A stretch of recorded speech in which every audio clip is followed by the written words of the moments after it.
Hey everyone, and welcome to the Tuesday edition of Just Parlays. I'm Jim Williams, along with my buddy and my partner in crime, Chris King. Christopher, good afternoon to you, sir. Some headlines in Jim. sports today.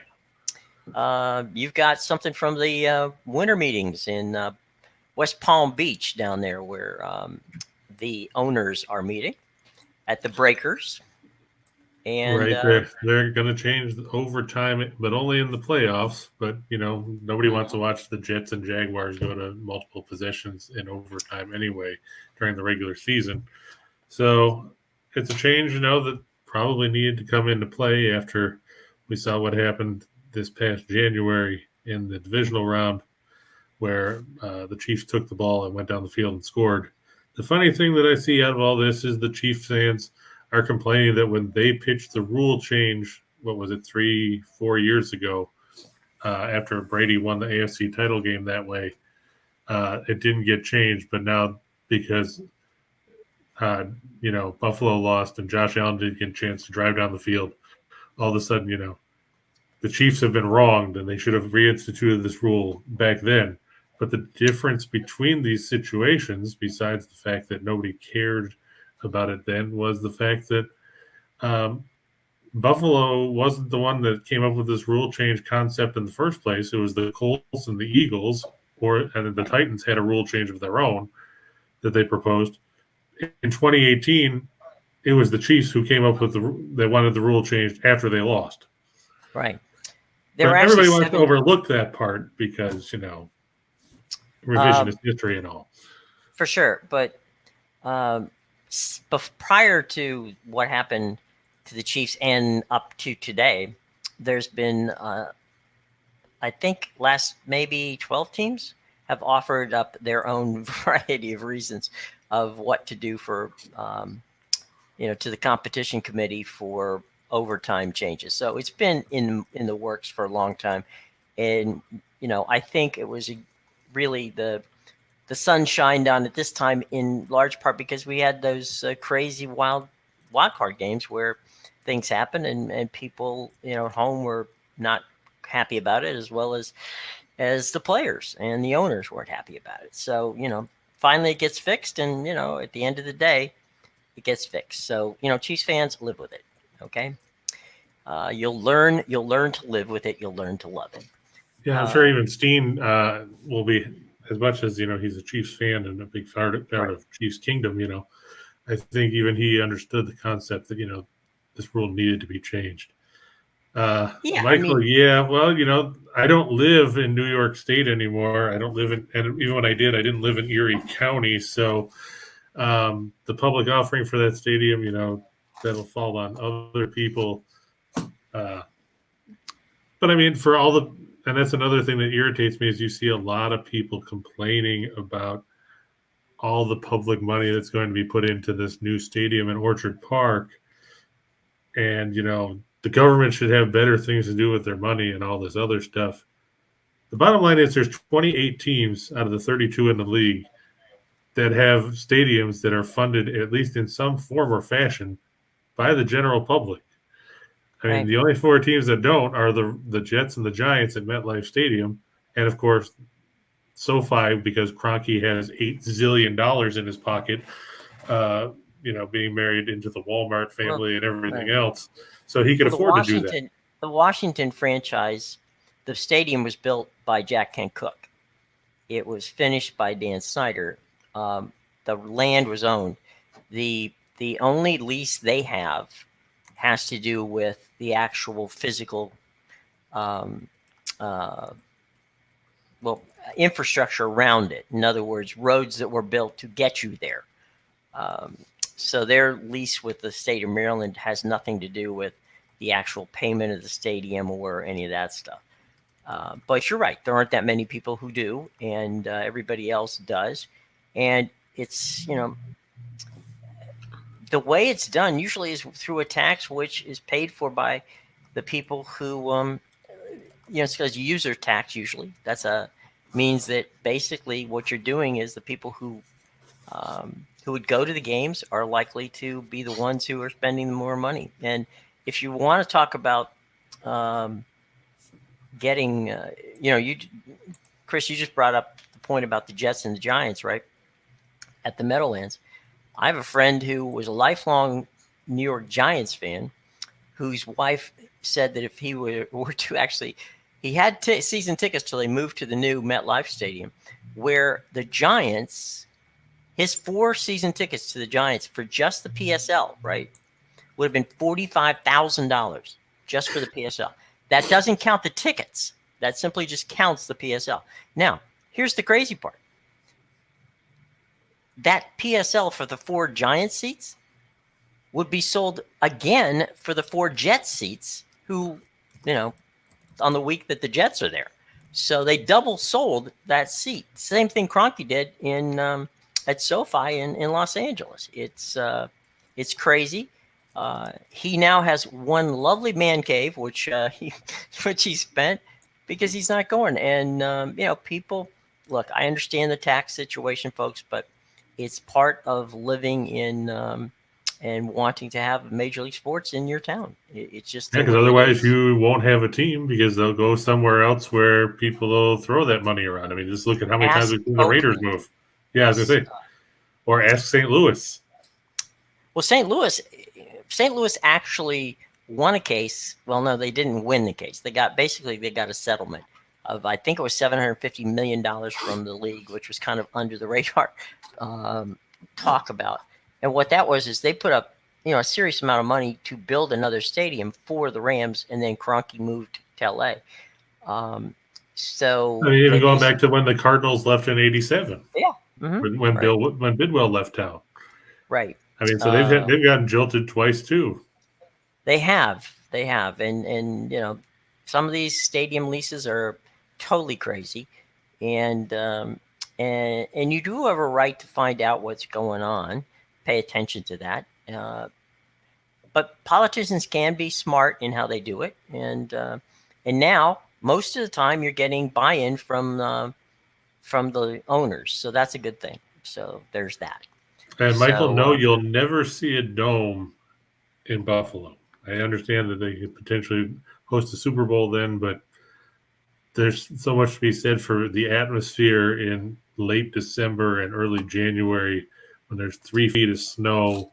It's in your seat. It's negative 5 degrees, and there's 30-mile-an-hour winds with lake effect snow coming in. Just if you don't believe me, go back and watch the 1992 AFC divisional playoff game between the Raiders and Buffalo, and just listen to the introduction by Marv Albert, where he's sitting there with Paul McGuire talking about, the temperature of balmy 0 degrees.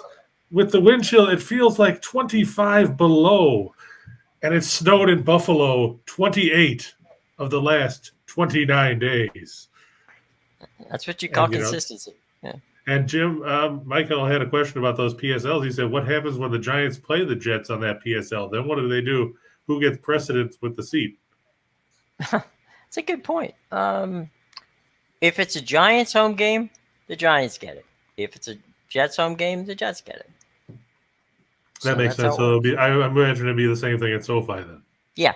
If the Chargers, yeah. Whoever's the home team, it's your ticket.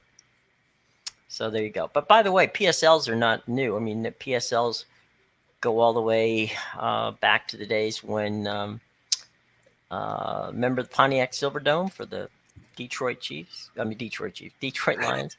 I was thinking of Detroit Lenny and Chiefs at the same time. They got a mash up there. But yeah, the Lions, PSLs, they're PSLs in Baltimore, PSLs.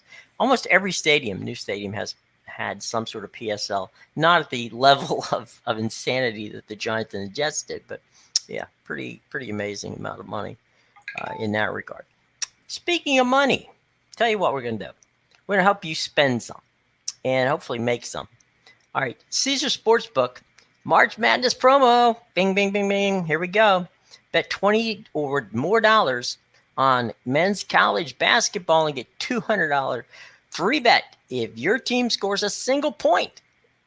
Now, odds boosts and profit boosts do not qualify, and what you got to do is you got to use our special promo code WAWMAR2. That's Winners and Winers March 2. Okay. And all that information is in our show box below. As you always know, all kinds of cool stuff's down there. Check it out. And you remember, you must be 21 years of age to play, and always, always, always bet responsibly. So, with the concept of college basketball, we go to the hardwood. We go to Madison Square Garden, the 7th floor above Penn Station, the St. Bonaventure Bonnies, who, by the way, are no strangers to playing in Madison Square Garden, are taking on the Xavier Musketeers. And one quick thing, Chris, we talked about it in the pre-show. This, ladies and gentlemen, will be the final NIT after it started in 1938 that will be played in the Garden from this point forward.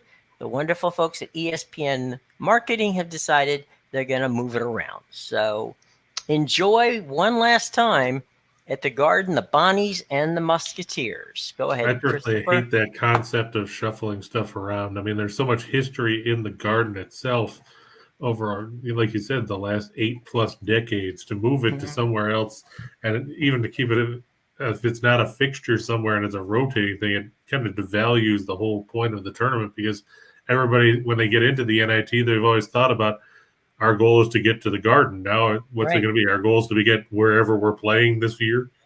Well, one other quick point to your point. For many years, and when I'm talking 40 or 50 years, frankly, there were teams that were better teams in the NCAA that would go to the NIT because that was a more prestigious tournament than winning the NCAA tournament. So, it's only been in the last, I would say, 30, 40 years that the NCAA has outshined the NIT. So, it is a tradition. And unfortunately, it's leaving the Garden and heading to parts unknown. What are your favorite lines there, Chris, as we move on? Yeah, unfortunately, parts unknown in this case does not refer to downtown Newark, much to the chagrin of the late Bobby Heenan. Right. Michael said that way they can go to a bigger stadium and make much more money. And he said that's what it's all about. It's all about the dollar, the almighty dollar, in the case of moving this tournament. And unfortunately, in some cases, he's probably right. I mean, when money trumps tradition, it kind of really takes some of the shine off what's been a pretty good tournament. And but it's you're unfortunate. not. I'm sorry, I didn't mean to interrupt. But what I was going to say is, you're not going to get a Final Four venue like a Lucas Oil Stadium or one of these larger buildings to bid on the NIT, because there's the NIT. They'll be fortunate if they sell out Madison Square Garden, and a lot of St. Bonaventure fans are going to be there, no doubt, because it's an upstate New York team. But 18,000 at the Garden, selling out, that's a pretty good deal. But Michael, you're right. It's all about the money, and that's what they're doing. They're moving it for the money. But the Bonnies are seemingly, according to Chris here, they're moving on past Xavier tonight. Yeah, I mean, I like St. Bonaventure. They got into this tournament. They had to go to Colorado. Okay, they beat Colorado in the altitude. Then they had to go face Oklahoma down in Norman, and they beat them. Wow. Then they had to go to Charlottesville and face Tony Bennett. They beat the Cavaliers. So now what? So you beat 3 teams on the road. You don't even get a home game. Now you have to go to Madison Square Garden. You're facing a Xavier team that nobody likes. I know Xavier played better in their tournament games here than they did down the stretch. But you have to remember that before Xavier suddenly found themselves, they had lost 7 of 8 before beating Georgetown in their regular season finale. Then they had lost to Butler in the first round of the Big East tournament, and that's why they didn't make the field. Then they decided to get rid of Travis Steele as their coach. Jonah Hayes is 2-0 as an interim guy, but if you look, they barely got by Cleveland State in the first round of this tournament at home. They won by 4 as a double-digit favorite. They played better and they beat Florida, but then they were fortunate to skate by Vanderbilt in a game last week where the last 10 seconds took about 25 minutes because they couldn't figure out what the hell they were doing and had to do about 35 different replays. And they escaped there, but they didn't cover in that one either. Now they've got to face a Bonnie's team that doesn't have a ton of depth, but Bonaventure's got a ton of experience. All 5 starters, Osa Nasuniye, Kyle Lofton, Jalen Attaway, Dominic Welch, and Jaron Holmes are all seniors. They've been there. They've done that. They've been to the NCAA tournament before. They're not going to be intimidated by playing a Xavier team that's mediocre defensively. St. Bonaventure very good on the defensive end of the floor. They're 74th in scoring defense at 66 points a game. Paul Scruggs is not supposed to play tonight for Xavier. That's a big blow for them. Scruggs started 33 games this season for them and was a pretty effective player. If you look at his numbers, he logged, better than 30 minutes a game. Mm-hmm. It's tough to replace a guy like that. He shot 48% from 2. He knocked down 31 threes. It's tough to replace that kind of experience. And I know that you can point to Jack Nunge or Nunge or however you pronounce the name, the guy that transferred from Iowa, and Zach Freemantle and all that. But those guys don't have as much experience and they don't have as much success necessarily. And let's face it, Xavier was just fortunate to get into a tournament at all with the way they played down the stretch. The Bonnies 4-1 against the spread in their last 5 overall. They're 4-1 in their last 5 against teams with a winning record. Xavier 1-7 in their last 8 against teams with a winning straight-up record, and they're 1-10 in their last 11 after a straight-up win. When you come right down to it, when you're 2-8 in your last 10 overall against the spread, I don't really have a ton of faith in you. I'm going to go with the Bonnies as they extend the run of their 5 seniors one more game and take it all the way to the end here at Madison Square Garden. Marlo wants to know over 139.5. I don't think so. I think it's going to end up under the number. The way St. Bonaventure plays defense, I know Xavier has scored more than 70 in each of their 3 games in this tournament, but nobody's going to consider Cleveland State or Vanderbilt the same kind of defense as the Bonnies. I'm thinking it's probably going to end up about 135 or so. I know a lot of things are pointing to a higher number. I'm just not sold on Xavier, especially without Scruggs. You look at the 3 games that St. Bonaventure's had in this tournament. They started high at 144 with Colorado. Then they went to 138 in the win over Oklahoma. And then the numbers fell completely off a cliff against Virginia. The final there was 52-51. So a total of 103 points. Talk about your rock fights there. Unless Xavier hits a bunch of threes, which is where St. Bonaventure is a bit susceptible, I don't see it getting up to 138. And you notice that number is actually ticked down because last night it was at 140.5 or 141. So it's trending back the other way. Xavier's not a great 3-point shooting team. They'll try to push the tempo. That might be the only way this gets up over that number. But if they play at St. Bonaventure's tempo, which they're 253rd in the country at 65.8 possessions a night, I think it'll end up falling short. There you go. So the Bonnies will move on. And I assume that they're going to get some love from the Manhattan crowd. One can only hope. Yeah, definitely. All right. So we move from St. Bonaventure and Xavier to the other one, the Aggies from Texas A&M and Washington State. We got 2 big powerhouse conference schools here, the Southeastern Conference, Texas A&M, and the Pac-12 with the Cougars from Washington State. Yeah, I mean, give credit to Kyle Smith. The Cougars have played good basketball in this tournament. They're 22-14. That's their best season in the 3 years that he's been up in the Palouse at Pullman. They've played very well in this tournament. They beat Santa Clara at home. Then they went and beat SMU on the road. Never an easy thing considering the Mustangs were undefeated at the Moody Coliseum.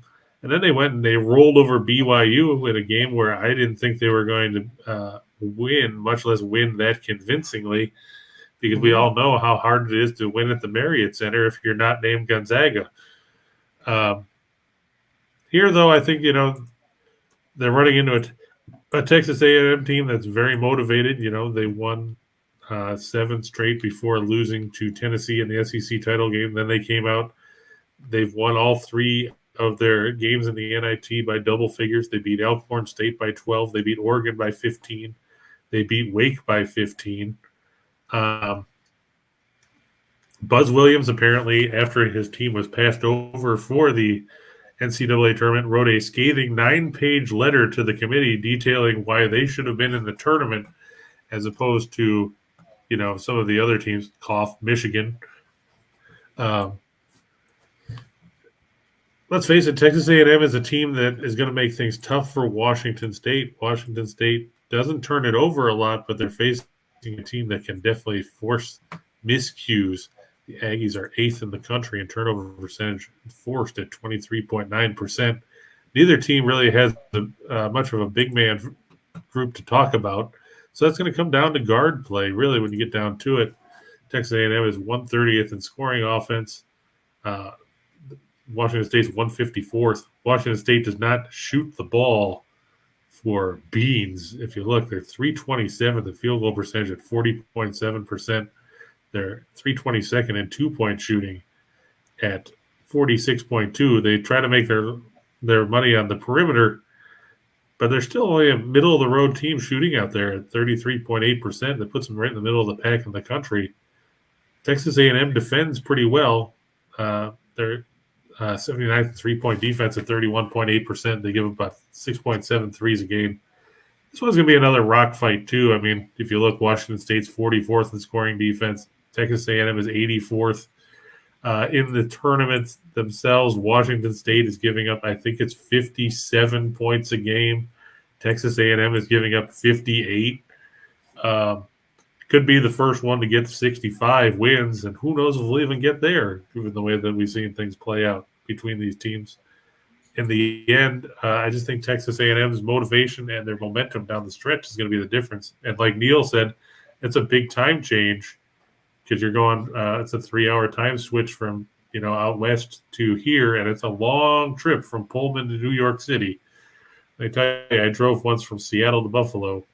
Let me tell you, 2,800 miles, even with a lot of open road, still not the most entertaining trip, especially when you're driving through Montana and you hit Montana at 7 o'clock in the morning and you get off the road at 3 o'clock in the afternoon. And guess what? You're still only about halfway through Montana. Right. I think, Texas A&M will get the win here. They're 8-1 in their last 9 against the spread after a straight-up win. They're 7-1 in their last 8 after an ATS win. They're 6-1 in their last 7 against teams with a winning percentage above 600.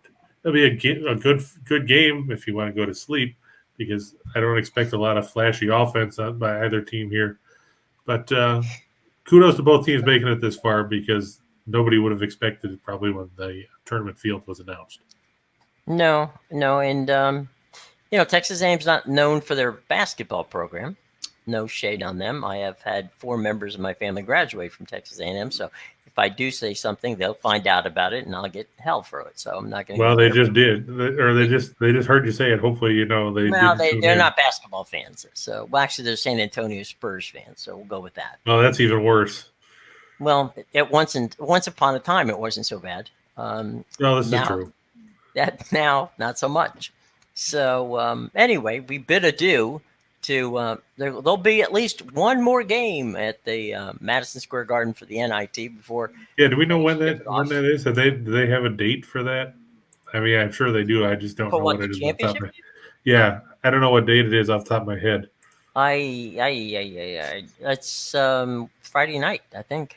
Is it Friday? I'll look. I'll look it up. But it's Thursday. It's Thursday night. Is it Thursday? It had to be, but tonight's Tuesday. You say, yeah, okay, because they can't keep them. I mean, they're not going to keep kids in New York for 3 days. That, I'm just trying to find out when the TBC game is, so we know when we're going to talk about that excitement. You know where to find it. Why? That's Thursday too. Wow, look at that. Oh, head to head. Yeah. Ooh, boy, that'll be literally. Of course, the TBC game is on ESPN Plus. So. Oh, okay. So you have to pay to see that one. Yeah, the NIT game will be on ESPN. Yeah, my guess is that young Sheldon will outrate both of them together. So there you go. There'll be literally hundreds of people tuning in. Right, you can hear the thunderous applause of all the people. So anyway, You know, it's been a while since we talked about the NHL. Let's go over there.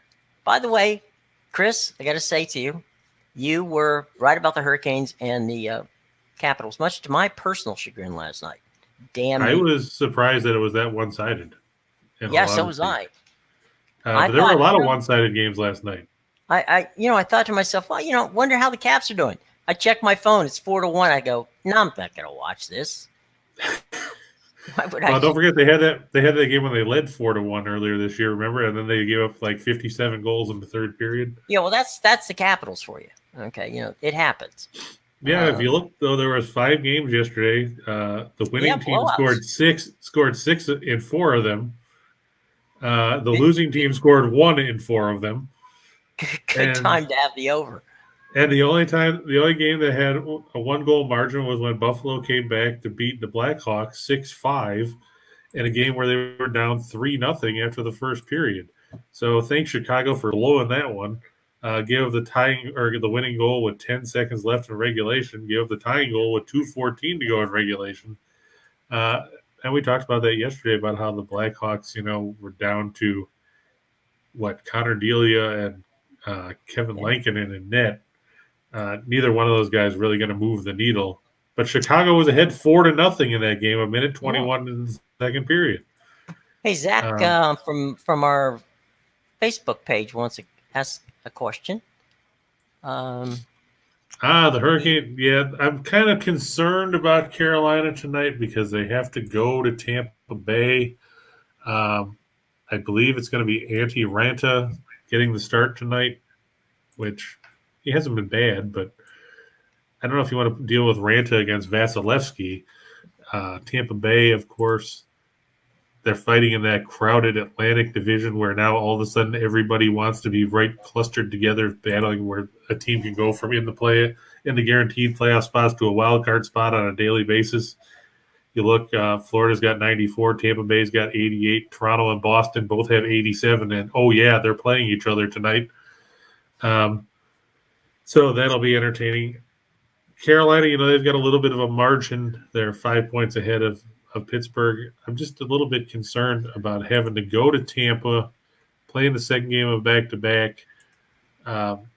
Tampa seemingly found a little bit of momentum now as they've won back-to-back games after losing 6 out of 8. And they scored 4 against the Islanders the other day, which broke that long stretch where they weren't scoring goals at all.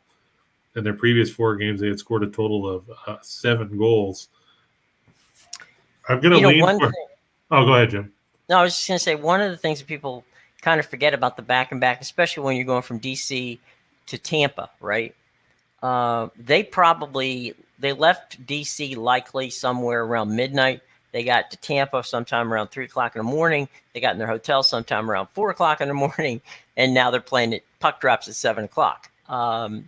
So you are a little bit, gassed, even though you're as talented team like Carolina, and you might have been able to coast a little bit after you got ahead last night against the Caps. But your point about Vasilevsky and the fact that Tampa Bay had some time off, they haven't played since the weekend.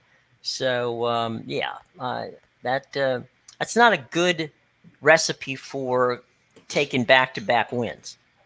And plus, you have to throw in that Jesperi Kotkaniemi, I could always have a tough time pronouncing it. Kotkaniemi was injured last night with 2 seconds left in regulation when he got hit by Lars Eller. Apparently, he put no weight on his leg when he left the ice last night. Rod Brindamore in the post-game press conference saying, quote, "I don't know the extent, but it's not good. He's injured. I don't know how bad, but he's definitely going to be out. The game was over. Let's just get it over with.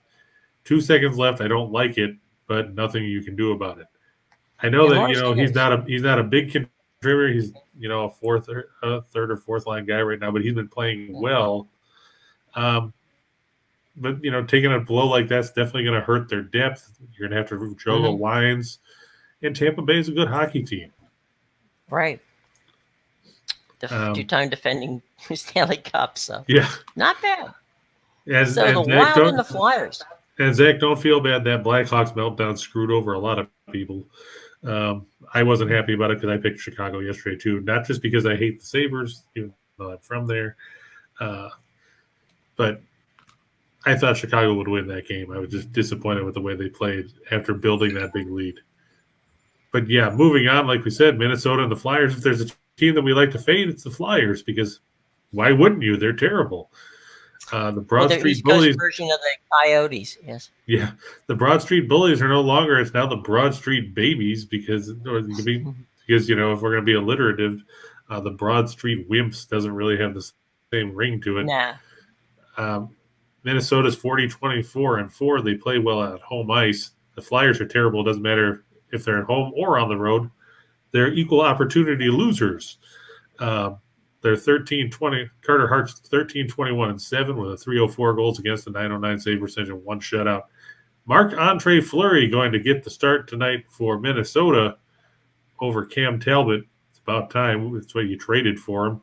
Mm-hmm. Fleury 20-21-5 with a 293 goals against, a 908 save percentage, and 4 shutouts. If you look, it's a mismatch when it comes to putting the puck in the net. The Flyers are 30th in goals for at 2.59. They're 24th in goals against at 3.47. The Wild 4th in goals for at 3.63. They're 19th in goals against at 3.09. The Flyers 13-39 in their last 52. They're 14-42 in their last 56 against teams with a winning record. They're 6-20 in their last 26 after allowing 5 goals or more in their last game. The Wild have won 6 straight, all those coming at home. They're 13-3 in their last 16 against the Metropolitan. They're 39-12 in their last 51 as a home favorite. Let's face it, if you're a Flyers fan, it might be time to burn your jerseys or, hope that you can find a reincarnation of Bobby Clark or Bernie Parent or anybody that, was worth a damn for the Flyers before, because after trading Claude Giroux, you have to wonder what is left of this Flyers team. And they have to face a Minnesota team that averages 3.97 goals a game on home ice. Flyers put up only 2.31 goals a game on the road.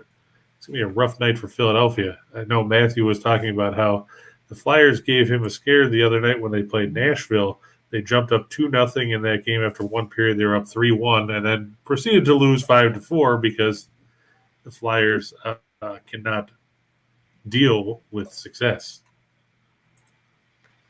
There's Carter Hart numbers. Surprised they didn't go after him at the trade deadline. True. Michael says the Preds scared me the other night against the same Flyers. And hey, good to see you, Super Sly. Welcome to the house. As far as not going after Hart, I don't think Philadelphia is willing to give up on him because he's only 23 years old. No, that's and actually the Flyers have made a change. It will not be Carter Hart. He is apparently out with a nagging injury now. So that makes it even better because guess what? That means you're going to see calling Dr. Jones. That's right, Martin Jones, who nobody wants to have in net if they can help it, unless you're the opposing team. Then you'd love to see him suit up because Martin Jones has been brutal this season. Not to be confused with the guard who used to play for the Knicks. So that's true. I'm just going to dig up Martin Jones' numbers here. He started the other day against Nashville. He's 8-13-3 with a 338 goals against and a 901 save percentage. He has just 2 wins in his last 10 starts. He's 2-7-1 in that stretch. And to get those 10 starts, you have to go all the way back, starting on January 22nd. So he's made 10 starts in 2 months. Now he's going to make back-to-back starts. Michael's our resident chat comedian. Don't forget to tip your waitresses. Michael's going to be here all week. Thank you, Mike. All right. Let's move on. The Panthers. We're going to move on to Montreal and Florida. No. And the game is being played in Sunrise. Yeah, so it doesn't bode well for Montreal. Of course, there haven't been a lot of games that boded well for Montreal this season, but they have to go on the road to face a Florida team that we all know has had a ton of success at home. Montreal has been terrible wherever they go. I mean, they've played better under Martin St. Louis. I'll give them credit for that. Right. Give credit where it's due. The problem is they're still the worst team in the league. And that's saying something when you're in a league with the Sabres, among other teams. Jake Allen, 7-17-4 with a 309 goals against. I think I messed up his save percentage. There's no way in hell it's 926. It is actually 908, so I mistyped it. With 2 shutouts for Montreal. Andrew Burnett confirmed this morning it'll be Sergei Bobrovsky back in net. He's 31-6-3 with a 257 goals against, a 916 save percentage, and 2 shutouts. It's about time Bob got back in the net. I know Spencer Knight started both nights of a back-to-back over the weekend. Got smoked by Toronto on Sunday after having to rally to beat Ottawa on Saturday. So it'll be a good boost for them to get Bobrovsky back in goal. Stupid Southern Utah. I thought they were going to play better than that. Fresno State played motivated basketball. Where was that during the regular season? They didn't do the Thunderbirds name proud. I'm ashamed. At least it stayed under the total, but I expected more from Southern Utah than 48 points. So I apologize for that. I would have expected a much better showing from the Thunderbirds than the stellar 19 of 61 performance shooting from the floor and a dozen turnovers. It just was disappointing. They got belted out of the gate and never got back in it. Didn't bounce back. Looking at this game, Chris. No, I was just going to say, looking at this game, and you talked about the standings. This is a game, if you're the Panthers, you better damn well win. Because, these are 2 points that you need, and this is low-hanging fruit. If you can't, with Bobrovsky in the net, take this one, you got problems, boys and girls. Yeah, especially when you look at the next couple of lines there. The Canadians are last in the league in goals for. The Panthers are first. The Canadians are second worst in goals against. I mean, Florida's middle of the road. I'm not going to take that away from them. But here's the big stat is when you come to play in Sunrise, Florida's offense, it's like, you added some nitrous to your car because Florida averages 4.02 goals a game normally. At Sunrise, it goes up to 4.63. By the same token, Montreal gives up just under 4 goals a game on the road, 3.94. And you're right. If Florida wants to be taken seriously as a contender, they have to come out and win this game, and they need to win this game convincingly.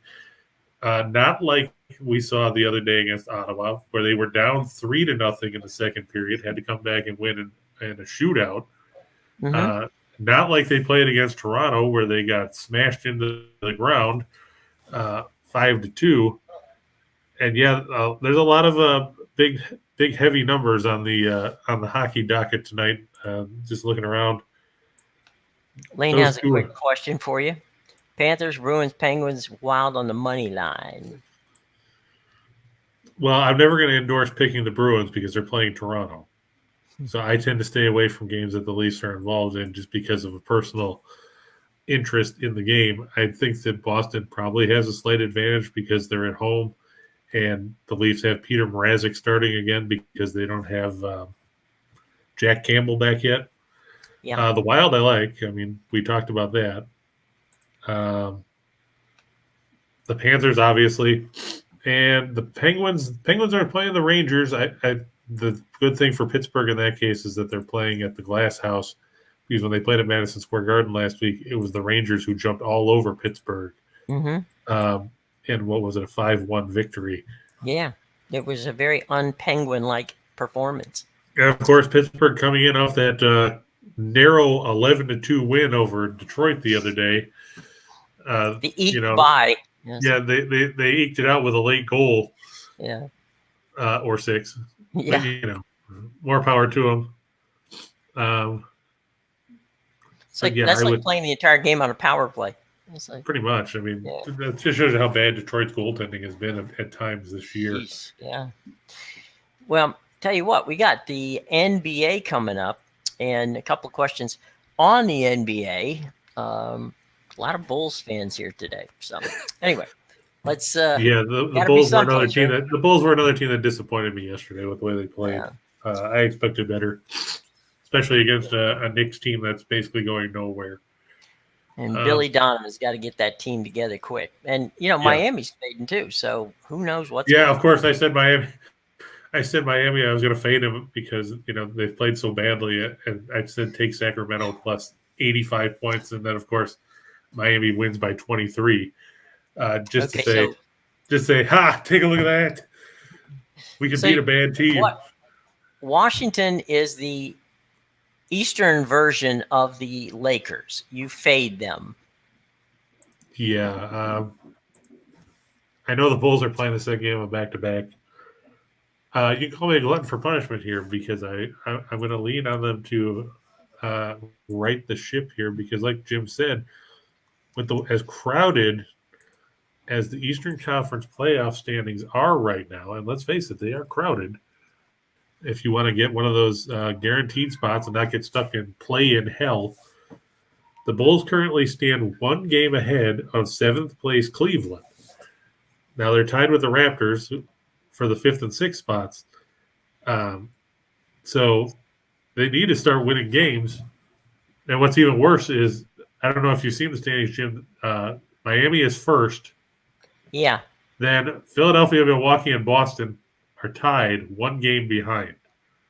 It's like a NASCAR race with 3 laps left to go. Yeah.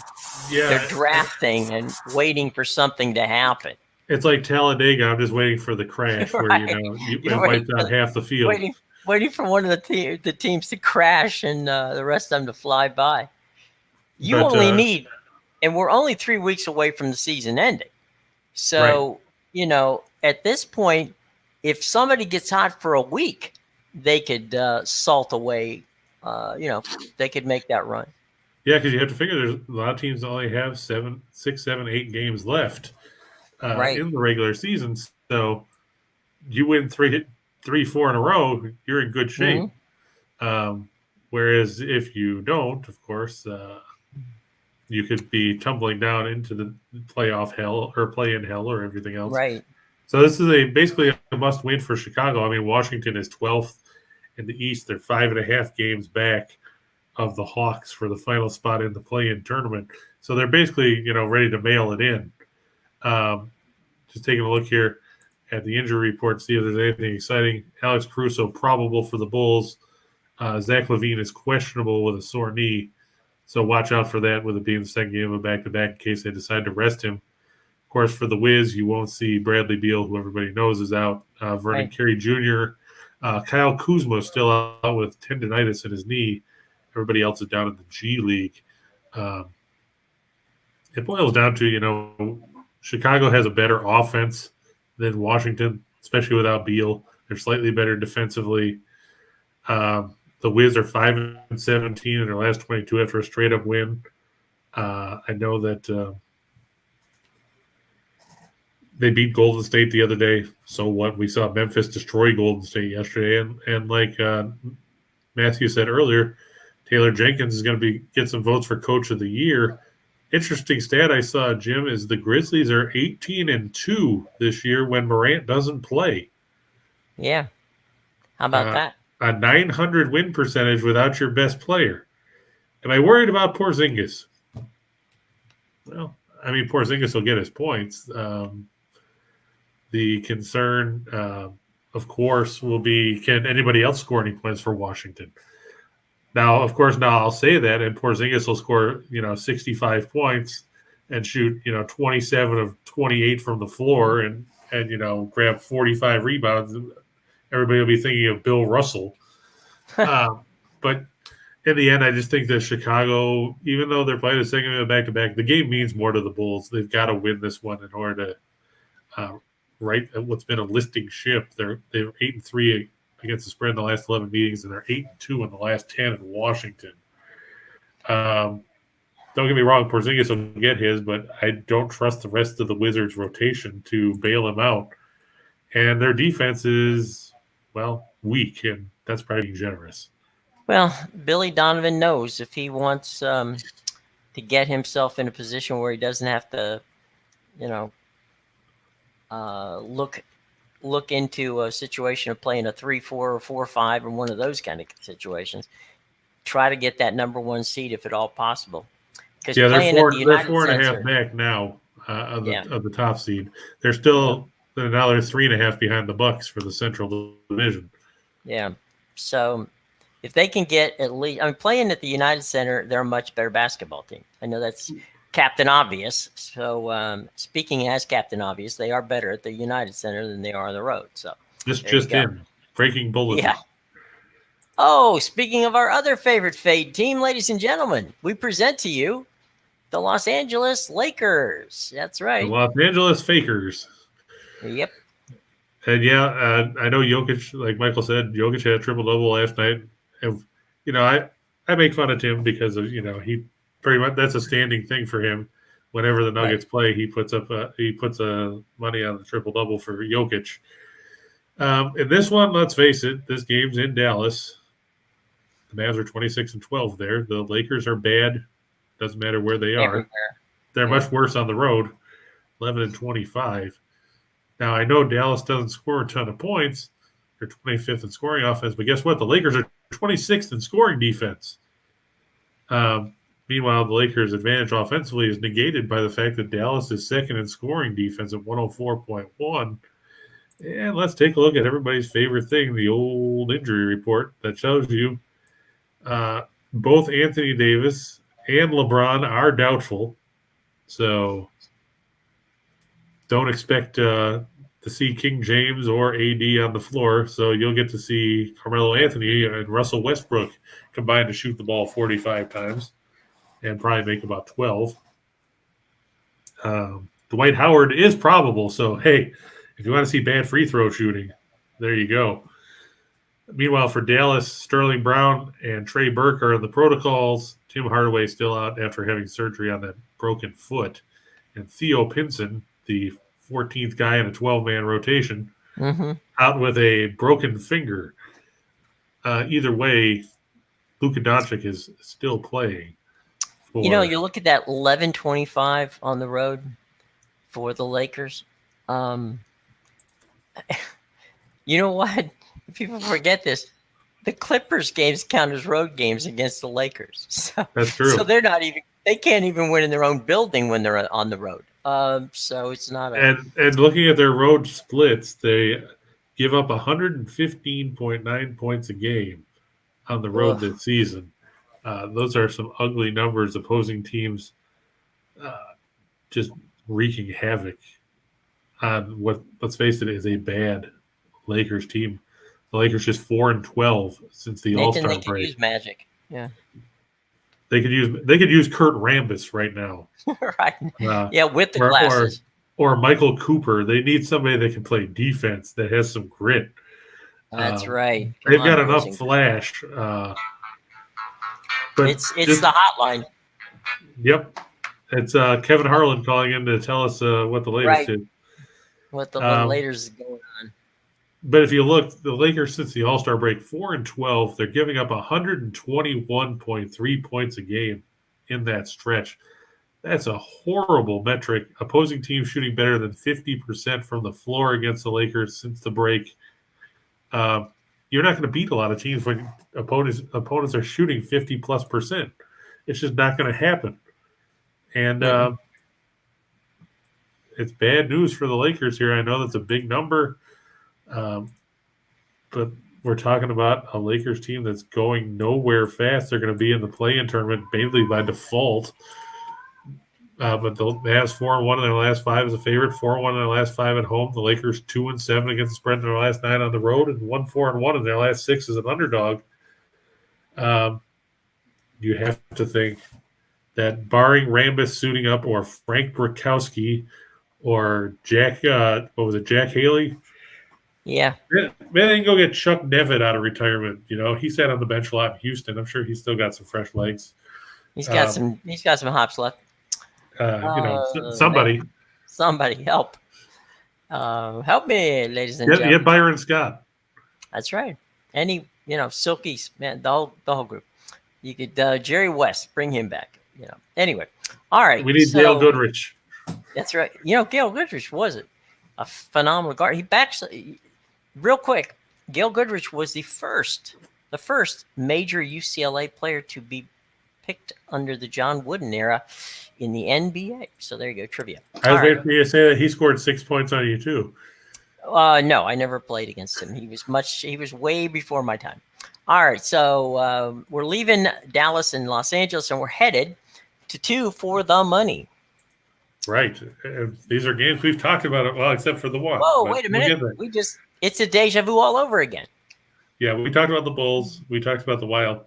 We talked about the Panthers. Now we'll talk about the Bucks. Obviously, this is a matchup of attrition because, let's face it, one of these teams will not be tied for second in the East when this game is over. It's just the way it works. Right. This game's in Philadelphia. The weird thing is Philadelphia has played better on the road this year, 25-12, than they have at home, where they're 21-16. You look, and Philadelphia has not played all that well of late either. They edged out the Lakers a couple games ago, 126-121. Then they beat up on the Clippers, not saying a whole lot. They lost to the Suns. Before that, they lost to the Raptors at home where they scored 88 points.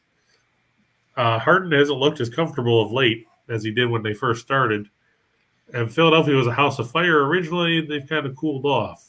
Meanwhile, Milwaukee is the defending champs for a reason. And the injury report is pretty clean on this one. Giannis Antetokounmpo, probable. He was originally ruled as questionable. They moved it.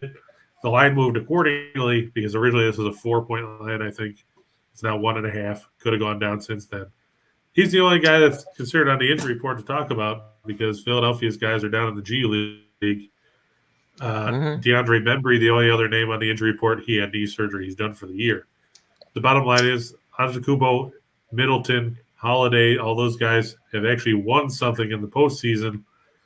As good as Embiid's been, I know a lot of people are considering him as an MVP candidate, and Harden and everything else. The 76ers struggle in big games against quality competition. I'm going to look for the Bucks to get the win there and take the points. All right, how about let's go in 4-4 for the show? Yeah, Holiday, as far as I see, is ready to play. He's not on the injury report at all, so I expect him to be on the floor. This one's pretty easy. Bonnies. Yeah, we talked about St. Bonaventure and Xavier. We talked about Texas A&M, Washington State already. We talked about Dallas and the Fakers. Everybody loves the Fakers. And I like Nashville at home over Ottawa. I know Anton Forsberg is supposed to get the start for the Sens against UC Soros for Nashville. The Predators are the better team. They've played well at home. They should get the win here. And yeah, that's a big plus for the Bucks too, getting Lopez back because Lopez and Antetokounmpo provides a very good 1-2 punch in rim protection, which can't be overlooked. And if you get 30 minutes of Lopez a night at this point, the Bucks will take it because it makes Bobby Portis that much more dangerous. It also gives them some boards. In hockey and with everything else, I give people the option because if I tell people to take the money line, then they get pissed off because they don't want to play. They don't want to play the money line. If I tell people to play the puck line, then they get pissed off because the team only wins by 1. So I give the option for everybody.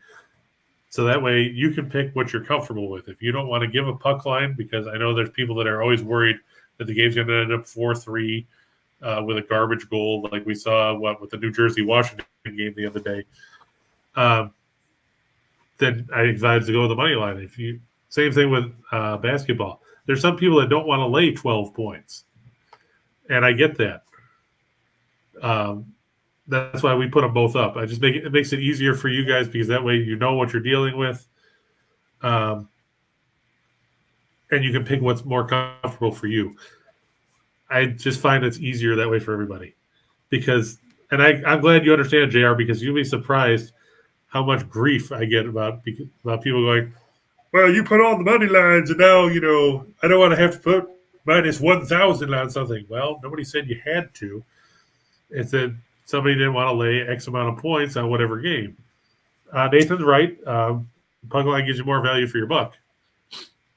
The problem is there that you have to wonder, you're sweating it out late. Can your team get an empty net goal or whatever to salt it away? And some people don't want to deal with that. And I get that. I get it both ways. That's why I try to give the option to everybody because it's that much easier. Yeah, the puck line also can get wonky. I've seen some. Yeah, I've seen some ugly puck lines where it's like -2.5. It's like, right. who do you expect to blow out? I mean, you're not playing the Coyotes. You're not playing the Canadiens. Right. So, like, let me see. Let's see if I can find a wackadoo puck line on that game with Florida. I'm sure there probably is. We think, Darnell. I think we got the Bonnies going, and I think Chris, you were on A&M, so you can see that right above. So yeah, I went with A&M. I'm not saying that Washington State can't win. I'm just saying if they win, it's going to be a rock fight, and that's basically what it's going to boil down to.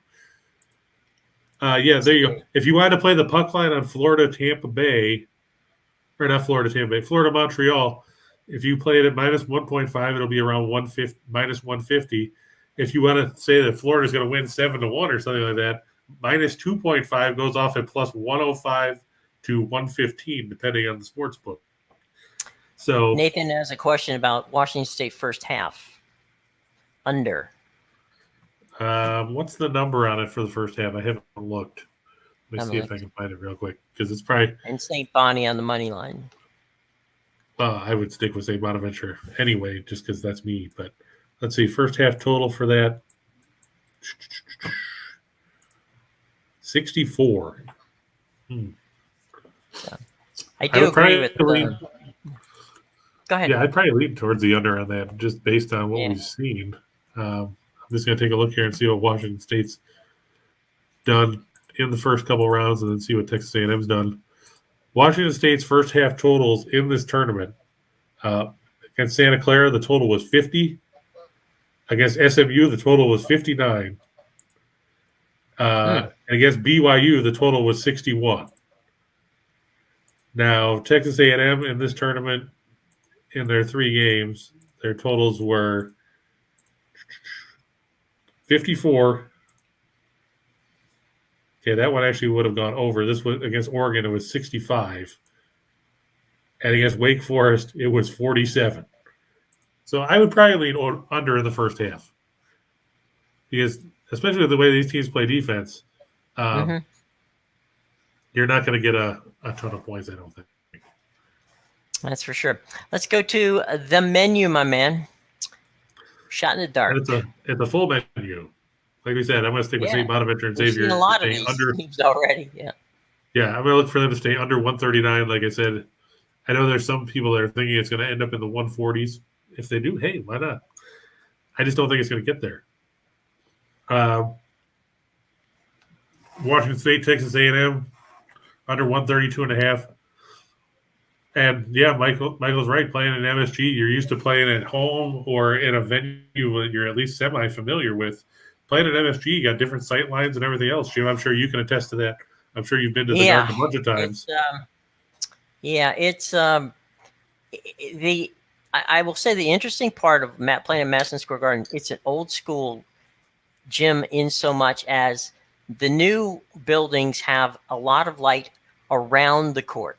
So the court is well lit, but you can see the crowd a bit. At the Garden, you can see the crowd. When you're shooting, you're looking directly into a lot of different shirts, and you're looking at a lot of crowds. So if the place is if there's not a lot of empty seats behind the goals, then you're going to be able to see a lot of stuff, and it does screw up your sideline a bit. It's not. I mean, if you're an NBA guy, you don't worry about it because you see it in most of the arenas. But if you're Texas A&M or any of these kids that are coming, it's the other thing too. Mentally, you're physically in the temple of basketball. So there's that. So coming out of the tunnel at MSG is kind of like a religious experience. So very, Darnell, very good point brought up there. We'll get to your stuff in a minute there, buddy, on football. We'll get to you in a minute. No, I'll get to it right now because I think it's a joke. Because sure, you've got 2 fast receivers. The problem is Tua can only throw the ball about 25 yards. So if you're going to try and run fly patterns all day long, Tua's not going to get the ball. It's like Steen said, the other day when we talked about the Tyreek Hill trade. Will Smith, the like button. Exactly, you should. Yeah, Waddle and Hill, they're great. They're great receivers. The problem is, if you're running a 50-yard route, and like Steen said, Tua only throws the ball 38 yards, it's not going to do you a whole lot of good. And, there's still a lot of good secondaries out there. There's a lot of schemes. And will Tua be able to hold up? I know they got Teron Armstead to play left tackle. The problem is Tua's left-handed. His blind side is at the right side. How are you going to block whoever they line up on that side? Buffalo's got Von Miller. A lot of these other teams have good wideout or good defensive ends as well and edge rushers. Patriots have Matthew Judon. I'm sure they would line him up on the right side. They're still going to have to find a way to protect Tua. Well, there's one other point too, and that's the fact that you have to look at the offensive coordinators and what kind of routes do they want to run. Just because you're a fantastic wide receiver, which is, I'm not arguing either of those guys are good wide receivers. That's not the point. The point is, in a new system, what are they running? And as Chris said, somebody's got to throw it to them. So if you're laying on your back, throwing the ball straight up, it's not going to help you. So we'll see. Right. I mean, sure, they'd be a good relay team in track, but it doesn't matter if you can't get the ball out. I look at Willie Galt when he played for the Bears. Right.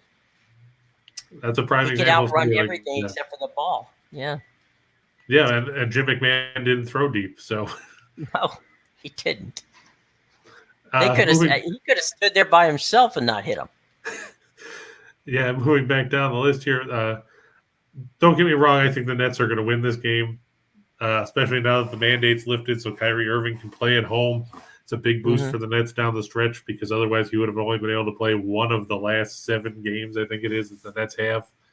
Right. But let's face it, they just lost to Charlotte at home with Irving. So I like to think the Pistons can hang around and make it life tough. You like the Jazz twice. Well, I like the Jazz in the top part, but I'm going to caution it with this. Watch the injury report for this game because there's a whole bunch of big names that are on it. Bogdanovich and Rudy Gobert are questionable for the Jazz. Paul George is questionable for the Clippers. He hasn't played since before Christmas. They say he's supposed to be back this week. It might be tonight. It might not. Just watch out for it. I also expect that game to stay under the total just because if those guys don't play, it's going to be a lot tougher. You're right, Sly. Even catching the ball on the line of scrimmage, Tyreek is dangerous.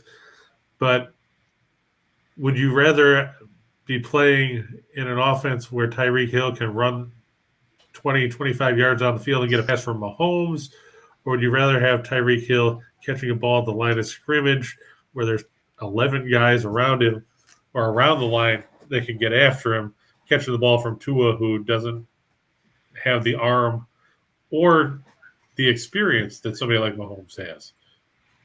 Plus, you have to figure, like we said, it's a new system. It might take time for them to get acclimated, like Jim pointed out. It's not going to be Eric Bieniemy's system anymore. And Miami doesn't have guys like Kelsey out there that can I know Gesicki's a good tight end, unless he never showed up for me in fantasy when I drafted him. But it's not the same thing. And until we see what they do on the field, it's hard to say. I don't know if it's necessarily gonna it's not gonna push Miami over the top, I don't think, in the AFC East. Will it push them into a potential playoff contention? Well, sure. I mean, they were playoff contention last year, mainly because of a soft schedule. Now the schedule might be a little tougher. We'll see how they respond. I mean, I give them credit for taking big swings, but you also have to wonder if this Hill trade doesn't pan out. Think about all the draft capital they just gave up. It's tough to replace that kind of young, cheap talent because let's face it, those first few years on a rookie contract are cheap. Mm-hmm. Would I rather have those guys on a rookie deal or be paying Tyreek Hill $30 million a year 2-3 years down the road? That's just my thoughts on it.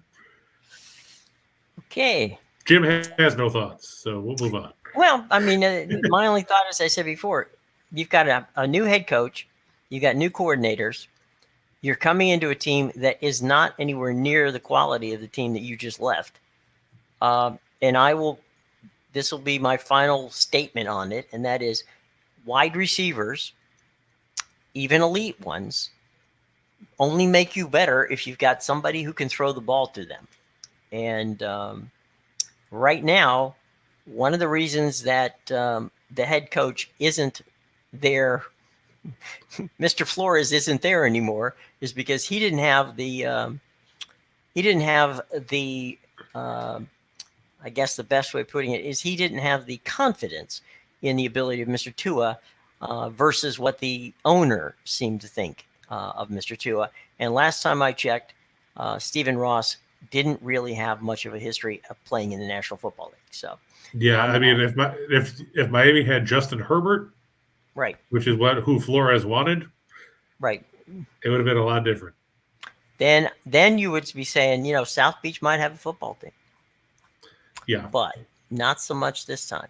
All right, moving on down the pike here. We got I look for the Bucks and 76ers to stay under 232. That number actually went up. It was 227 yesterday. So people thinking we're going to have a shootout offensively in the city of brotherly love. Lex saying he wants some Philly cheesesteak and buffalo wings. Lex, don't ever call them buffalo wings. If you go to Western New York, I told Rachel that the other day. You might not make it out of the airport. It's like Jim says, if you go to China, you don't order Chinese food, you just order food. But that's a story for another time. Indeed. On the ice, I like the Flames over the Avs. This game coming to you from the Scotiabank Saddle Dome in Calgary, in Cowtown. I just think the Flames, we saw them hang 9 on the Oilers the other night. This one could be a track meet. If Markstrom and Kemper aren't on their A games. So watch out. Might be the best game of the night. Could be. Islanders over the Blue Jackets. Columbus is mailing it in. The Islanders pretty much mailing it in too. Long way to go for either of those teams to get anywhere near the playoff picture. I like the Stars on the road over the Ducks. Of course, the Ducks fell off a cliff, losing 9 straight games. I just think Dallas will extend that streak to 10. And Carolina and Tampa, I look to be a 3-1, 3-2 type of game and end up under the total of 5.5. Ought to be an entertaining matchup between two very good teams. There you go. All right, everybody. Let's just take a quick look at our Max Wagers team, and that is Midday Money with Sean Higgs, noon. Our buddy Allie Burns from 1 to 2. We're holding down the 2 to 3 spot. Then you get to see Back to the Window Scott and Scott 3 to 4. Game time decision with Nick Tim and Detroit Lenny picking up the mantle at 5 and taking all the way to 6, rounding home and bringing you home, and rounding third and bringing you home. Also, in the show box below, there is all kinds of information on how to get free things from us, as well as how to get picks from Chris. If you want Chris's parlays sent to your email address, very simple.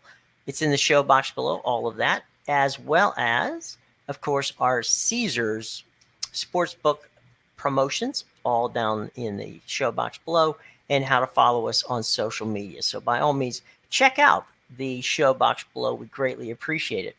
Final thoughts, Christopher, on this Tuesday as we get ready to get out of town here before we turn it over to the Straw Hat Brigade of Mr. Scott and Scott. Well, I mean, of course, our thoughts go out to the family of former Ottawa Senators owner Eugene Melnick. He died yesterday at 62. Mm-hmm.